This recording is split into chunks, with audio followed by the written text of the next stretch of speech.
A lot of plays that we graded well, and it was a stretch of explosive plays that we gave up that were really the nemesis, and a lot of it had to do with our eyes.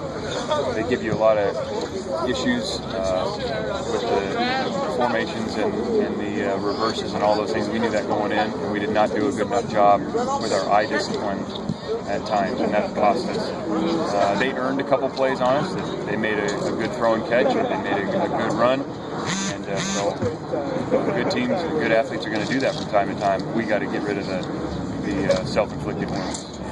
So that was really the story of it coming out. What did you think of your light personnel, for lack of a better term? Well, based on what they had done going into the game, we felt like that was the best thing that we could do to help us get some pressure on the quarterback, and it did help us at times. Undoubtedly, there was times in the second half they came in and went against basically every tendency they had and started running the ball out of their light route, so that forced us back into some base personnel on defense to get some bigger people in, just did some of the runs. So you're always going to give a little something to get a little something. That definitely happened, and then we had to adjust in the third quarter to react to what they were doing. That's probably the best pressure we've seen you get off the edges in a while. Why do you think that you're able to get to at least near to your household?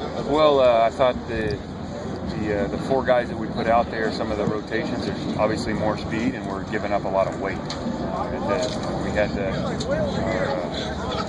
our four best rushers in there. The biggest guy is probably Huskies at that point. He's about 250 pounds, and when they start running the ball, it's, the guy's 300, they're 300 and whatever across the board, so that's where you give something up. But again, going into the game, based on what they had shown, we were, our best chance to affect the passer was to get four of our best rushers in there. And so proud of those guys for creating some pressure on the quarterback, which helped us in the coverage game, and vice versa. We covered well at times and allowed us to get some pressure on the quarterback.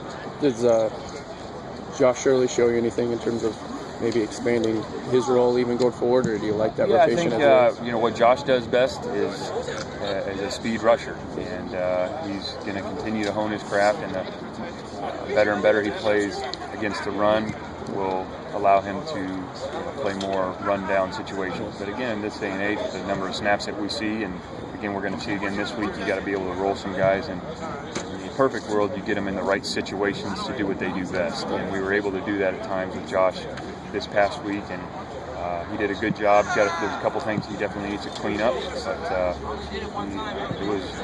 you did notice it. Yeah, Sark said maybe it seemed kind of tough on him maybe coming into this season, thinking he was probably penciled in as a starter. I mean, right. Have you had to talk him up, or have you seen him accept that maybe a little bit better? Well, I think it's just everybody's important, right. And I think sometimes the starter thing gets a little bit blown out of proportion.